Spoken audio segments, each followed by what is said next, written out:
Hello friends, welcome back. तपाईँहरू सबैजनालाई मेरो सानो च्यानलमा स्वागत छ। अनि आज चाहिँ म तपाईँहरूलाई है गदावरी पम चाहिँ अब कसरी फुलाउने भन्दा पनि अब झ्याङहरू कसरी बनाउने होइन त्यो सानो इन्फर्मेसन दिँदैछु। अब गदावरी चाहिँ अब दुई प्रकारले फुलाउँछ नि त। कसैले एउटालाई नै मजाले झ्याङ बनाएर फुलाउँछ, कतिले ग्रुपिङ है 4-5वटा 6-7वटा रोपेर ठुल्ठुलो पटमा हालेर फुलाउने गर्छ होइन। अब त्यो चाहिँ कसरी फुलाउने? सो अब त्यो गदावरी फुलाउनुको लागि चाहिँ अब टुप्पो चुडाएर चाहिँ अब तपाईँको त्यो झम्म घाँस चाहिँ अब जुन एउटा बुस हुन्छ त्यो चाहिँ अब त्यसरी चुडाएर बनाउनुपर्छ होइन। सो अब चुडाउँदाखेरि चाहिँ अब तपाईँले त्यो फेरि एउटा ध्यान राख्नुपर्छ, जहीँ त्यहीँ चुडाउनु हुँदैन, अब जहिले तहिले चुडाउनु हुँदैन, त्यसको पनि अलिकति टाइम अनि लिमिट पनि हुन्छ होइन। सो अब त्यो चुडाउँदाखेरि अब जुन वेमा चुडाउँछ त्यही वेमा फुलिन्छ होइन। सो अब त्यसलाई बनाउनु पनि जान्नुपर्ने छ होइन। अब सो त्यस्तै जानकारीहरू म चाहिँ अब तपाईँलाई त्यो एउटा एक दुईवटा झ्याङहरू देखाएर म तपाईँलाई बताइदिने छु होइन। सो मैले के कसरी चुडाएको छु, कहाँबाट हाँगाहरू आउँछ होइन। सो अब चुडाउँदाखेरि चाहिँ तपाईँको अब टाइम चाहिँ कस्तो भन्दाखेरि चाहिँ लगभग तपाईँको 2-3 हप्ता 22-23 दिन जस्तो चाहिँ लाग्छ त्यो टुसा बढ्नुलाई होइन। सो अब त्यो टुसा जुन बढेको छ त्यो हिसाबले मात्रै तपाईँको चुडाउनुपर्छ होइन। सो अब हेरौँ। सो तपाईँहरूलाई म त्यो जुन मेरो गदावरीको एक दुईवटा मैले बनाएको छु है, सो त्यो म तपाईँलाई देखाइदिँदै भन्नेछु। सो यो भिडियो चाहिँ तपाईँले हेरिदिनुहोस् मजाले एन्डसम्म। सो त्यति भन्दै चाहिँ आज म तपाईँलाई मेरै गदावरी देखाउँदै बताइदिने छु है, हाइटहरू देखाइदिने छु के कस्तो छ होइन। सो यो चाहिँ तपाईँको ग्रुपिङ, यो चाहिँ तपाईँको ग्रुपिङ गरेको मैले। अब ग्रुपिङ गर्दाखेरि चाहिँ तपाईँको अब मिक्समा पनि राम्रै देख्छ, मिक्स कलर पनि राम्रै देख्छ, एउटा कलर पनि राम्रै देख्छ। तर जति सक्दो चाहिँ अब एउटै कलर रोप्दाखेरि चाहिँ अब तपाईँको एक पट 2-2 पट राख्दा चाहिँ राम्रो देख्छ होइन। अब ग्रुपिङमा चाहिँ अब त्यो घरको लागि अब बेच्नेले हो भने चाहिँ तपाईँको एउटै कलर हालेर बेच्छ, जसमा कि अब अरूलाई पनि राम्रो होस् भनेर होइन। सो यहाँ चाहिँ मैले तपाईँको 8वटा बोट लगाएको छु होइन। 1 2 3 4 5 6 7 8 सो 8वटा यहाँ तपाईँको 8वटा मैले बोट लगाएको छु। सो 8वटा बोटमा अब सबैको यहाँबाट तपाईँको के जाँदैछ भन्दाखेरि चाहिँ टुसा जाँदैछ सबको। सो यो तपाईँको लगभग मैले अब यसलाई चुडाएको 1 महिना हुन लागेको छ होइन। सो मैले यसलाई अब ब्रेक यहाँ दिएकै छु, सबलाई ब्रेक दिएर नै अब यो सबैको साइडबाट हाँगा आएको छ होइन। सो यो चाहिँ हो तपाईँको अब ग्रुपिङ होइन। अब यो ग्रुपिङको साथसाथैमा तपाईँको यहाँ छेउमा सानो पट 2टा छ होइन, 3टा छ है। सो अब यो 3टा चाहिँ हो तपाईँको सिङ्गल एक-एकवटा बोटबाट चाहिँ मैले यो बनाएको होइन। सो एक-एकवटा बोटमा पनि अब तपाईँको झ्याङ यतिको त अब राम्रो आएको छ भनौँ होइन। सो यो 3टाबाट चाहिँ मैले बनाएको। सो यो चाहिँ मैले तपाईँको सिङ्गल बनाएको एक-एकवटा होइन। सो अब एक-एकवटा बनाउँदाखेरि चाहिँ तपाईँको सबभन्दा फर्स्ट ब्रेक मैले दिएको जग्गा म तपाईँहरूलाई देखाउँदैछु होइन। हाइट पनि अब तपाईँहरूले अब हाइट पनि अब हेरेर ब्रेक दिनुपर्छ, साह्रो माथि पनि दिनु भएन, साह्रो तल पनि दिनु भएन। अब सपोज तपाईँले ब्रेक दिँदाखेरि साह्रो माथि दियो भने त्यो अल्गोमै बुस भएर जान्छ, साह्रो होचोमा दियो भने फेरि अब टुसा नआउने डर हुन्छ। त्यही भएर चाहिँ त्यो चाहिँ तपाईँहरूले एकदमै ध्यान राख्नुपर्छ त्यो ब्रेक दिँदाखेरि चाहिँ। सो मैले अब यो दिएको छु जति सक्दो।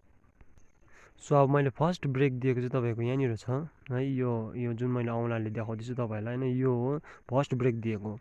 यो फर्स्ट ब्रेक दिनुको साथमा चाहिँ तपाईँको यो साइडबाट आएको जुन मैले हातले पक्रेको छु पत्ता, त्यो साइडबाट आएको टुसा हो होइन। फर्स्ट ब्रेक दिँदाखेरिको टुसा चाहिँ यो 4टा टुसा आयो भनौँ न, एउटा यो 2टा 3टा 4टा। सो अब 4टा टुसा आउँदाखेरि चाहिँ मैले तपाईँको फेरि सेकेन्ड जुन मैले चुडाएको छु होइन। सो यो यहाँ छ एउटा यहाँ छ अनि अर्को चाहिँ यहाँ छ। 3टालाई चाहिँ चुडाएँ तर यसलाई चाहिँ चुडाइनँ। किन भन्दाखेरि चाहिँ यसको चाहिँ अब सपोज मैले यसलाई चुडाइहाल्यो भने चाहिँ के हुन्छ भन्दाखेरि चाहिँ यो चुडाएको र यो सँगै चुडाउँदाखेरि चाहिँ के हुन्छ भन्दाखेरि यिनीहरू माथि भएर माथि नै बढेर जान्छ। सो अब मैले यसलाई ब्रेक दिँदा यसको हाइट पनि के हुन्छ बढ्दैन, यसलाई मैले चुडाएँ भने चाहिँ। सो अब यिनीहरूकै लेभलमा ल्याउनुको लागि चाहिँ यो चाहिँ मैले नचुडाएको, किनभने एउटै झ्याङ मजाले बनाउनु पऱ्यो नि त। त्यो झ्याङ बनाउनुको लागि चाहिँ एकै लेभलको झ्याङ बनाउनुको लागि चाहिँ मैले यो नचुडाएर यतिकै राखिदिएको हो। सो अब ब्रेकिङ दिनुको कारण पनि छ। तपाईँको यो 2टा देख्नुहुँदैछ, यो चाहिँ मैले यहाँ ब्रेक दिएको छु होइन।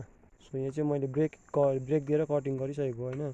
सो यहाँ ब्रेक दिएर चाहिँ यो एउटा चाहिँ तपाईँको टुसाएको छ होइन। सो त्यसरी नै यहाँ पनि आएको छ, त्यसरी नै यहाँ पनि आउँदैछ यी होइन। ब्रेक दिएको चाहिँ तपाईँको यहाँ छ, यी हो ब्रेक दिएको यो हो। अन्त यो ब्रेक दिँदाखेरि चाहिँ यहाँ र यहाँ आयो नि त।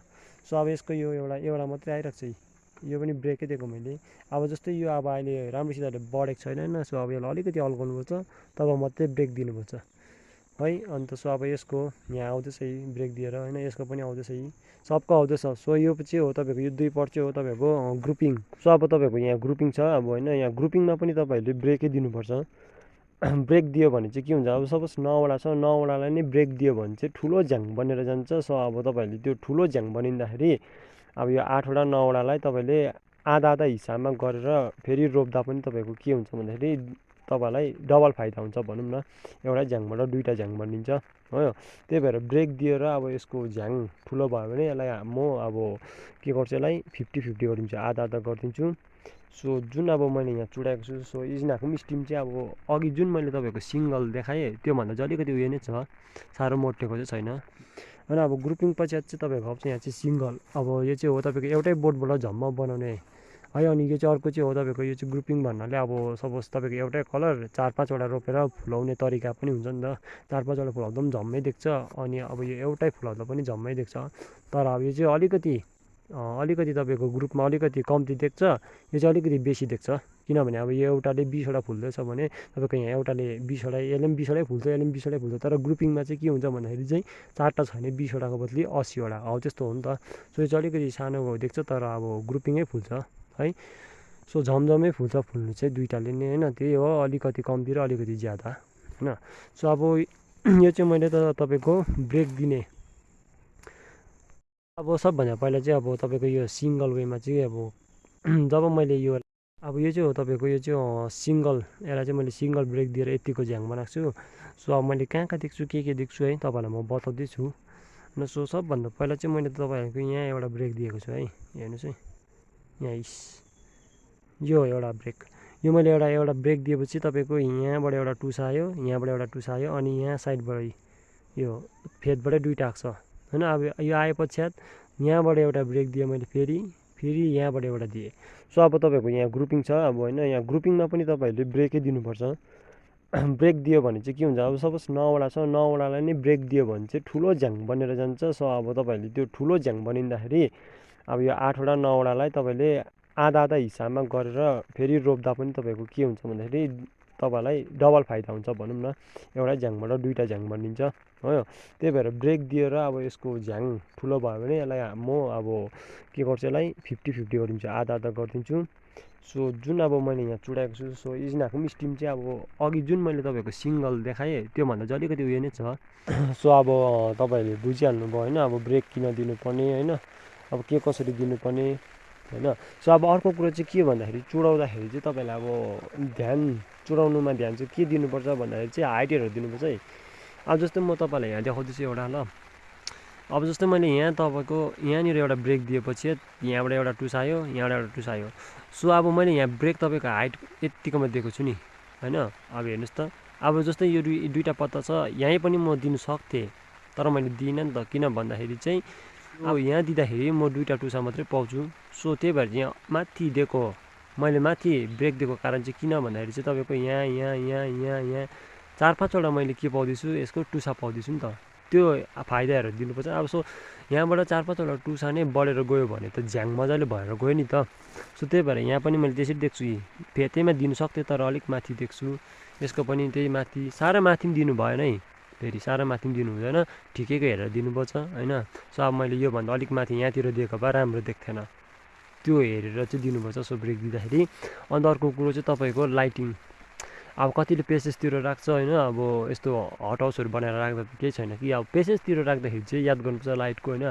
जहाँबाट तपाईँको घाम छिर्छ, जहाँपट्टि उज्यालो छ त्योपट्टि मात्रै के हुन्छ भन्दा फुलहरू त्यहीपट्टि जहाँपट्टि लाइट छ त्योपट्टि जान्छ, त्योपट्टि जान हुनाले चाहिँ के हुन्छ भने तपाईँको एकपाटे भएर जान्छ, अब फुल्दाखेरि राम्रो देख्दैन, लेन्द्रिङ्गै हुन्छ होइन। सो त्यही भएर चाहिँ पटलाई घुमाउनु पनि पर्छ। सपोज तपाईँको यहाँबाट लाइट आउँदैछ भने, यहाँबाट लाइट आउँदैछ भने, सपोज तपाईँको यहाँबाट घाम आउँदैछ भने के अरे प्लान्ट फुलहरूले त्यही वे जानु खोज्छ, जहाँमा उज्यालो त्यहीँ जानु खोज्छ होइन। त्यही भएर चाहिँ त्यसलाई चाहिँ अब घुमाउनु पर्छ। जस्तो अब यहाँबाट जाँदैछ भने त्यसलाई एकपल्ट चुडाइदियो, गदावरीलाई मजाले चुडाइदियो, त्यहाँबाट अलिकति यसरी घुमाइदियो, फेरि त्यो यसरी हुन्छ, फेरि त्यसलाई पनि अब टुसाहरू आउँछ चुडाइदियो, फेरि यसरी घुमाउँदै त्यसलाई बनायो भने तपाईँको एकदमै राम्रो भएर जान्छ होइन। सो अब गदावरी पमपमलाई फुलाउने तरिकाहरू मैले जति मेरोमा ज्ञान थियो त्यो सबै तपाईँहरूलाई अब यहाँ बताइदिएको छु होइन। अब त्यही प्रकारले तपाईँहरूले पनि अब फुलाइयो भने एकदमै राम्रो हुन्छ होइन। सो अब तपाईँको अर्को कुरो चाहिँ के भन्दाखेरि चाहिँ अब गदावरी जब तपाईँहरू कटिङ गर्नुहुन्छ, कटिङ राख्नुहुन्छ है नि, कटिङ राख्दाखेरि चाहिँ तपाईँले फेतेमा नकाटिदिने क्या। अब यस्तो फेतेमा काटि नदिने। अब यो फेतेमा काटिदियो भने चाहिँ तपाईँहरूले अर्को टुसा पाउनु एकदमै साह्रो पर्छ, अनि त्यो टुसा पाए भने पनि ग्रोथ हुनु एकदमै साह्रो पर्छ। सो अब जति सक्दो चाहिँ तपाईँहरूले कटिङ गर्दा चाहिँ अलिकति हाइट हेरेर अलिकति माथि नै काटिदिने। अनि माथि नै काटिदियो भने चाहिँ के हुन्छ भन्दाखेरि चाहिँ तपाईँको बोट पनि बाँचेर जान्छ होइन। प्लस अब तपाईँको यो माथि नै काट्यो भने के हुन्छ भन्दाखेरि चाहिँ कलिलो पनि हुन्छ तपाईँको यो टुसाहरू। कलिलो भएको कारणले गर्दाखेरि छिटो पनि सरिन्छ।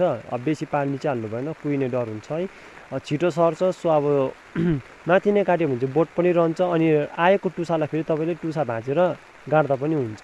सो त्यो फाइदा छ। त्यही भएर चाहिँ मैले जस्तै यतिको हाइटहरू अलिक माथि नै काटेको चाहिँ तपाईँहरूले राम्रो जति सक्दो चाहिँ है। फेदमा काट्यो भने चाहिँ अलिकति मर्ने डर, मासिने डर, सपोज तपाईँको कटिङ रहेन, कटिङतिर पनि अब सपोज तपाईँलाई नोक्सान भयो, कटिङमा एकदमै लस्ट भएर गयो भने पनि यो बोटले त तपाईँलाई अलिकति भए पनि बेनिफिट दिन्छ। यही बोट बाँच्यो भने चाहिँ अब तपाईँलाई फाइदा हुन्छ नि त होइन। यही बोटलाई नै फेरि रिकटिङ गरेर मजाले सार्नु सक्छ। त्यही किनभने चाहिँ मदर बोटलाई नै तपाईँले रोपेर फुलाउन सक्छ। सो त्यही छ यसमा चाहिँ। सो अब आजको भिडियो चाहिँ तपाईँको यहीँ नै अन्त हुनेछ है। अब तपाईँहरूलाई के कस्तो लाग्यो मेरो सानो इन्फर्मेसन, मेरोमा जे जति ज्ञान थियो त्यो तपाईँहरूलाई मैले बताइदिइसकेको छु। अब तपाईँहरूले पनि त्यस्तै गर्नुभयो भने एकदमै राम्रो हुनेछ। अनि अब नेक्स्ट भिडियोमा चाहिँ म तपाईँहरूलाई अलिकति हेल्थ अनि केयरको बारेमा बताइदिनेछु है। अब गदावरीलाई के कस्तो मलजल हाल्नुपर्ने होइन, पानी कति के हाल्नुपर्ने, कसरी हाल्नुपर्ने। अब कसरी त भन्दिनँ, त्यो सबै थाहा छ होइन, जगले हाल्छ नि कतिले पानी बेसी हाल्ला होइन। टाइमिङ जुन पानी हाल्ने टाइमिङ छ त्यो पनि एकदमै याद राख्नुपर्छ हामीले। सो त्यो याद राख्नु पऱ्यो। अनि अर्को के हुन्छ भने रेनी सिजनमा तपाईँको गदावरीमा फङ्गस लाग्ने एकदमै चान्सेस हुन्छ। जो त्यो फङ्गसहरू लाग्नको लागि दबाईहरू हाल्नु पऱ्यो है, त्यस्तोहरू मेन्टेन गर्नुपर्छ। सो त्यस्तै भिडियोहरू चाहिँ म लिएर आउनेछु। सो आजको भिडियो चाहिँ यति नै। सो भिडियोलाई मन पऱ्यो भने चाहिँ लाइक, सब्सक्राइब, सेयर जरुर गर्दैन।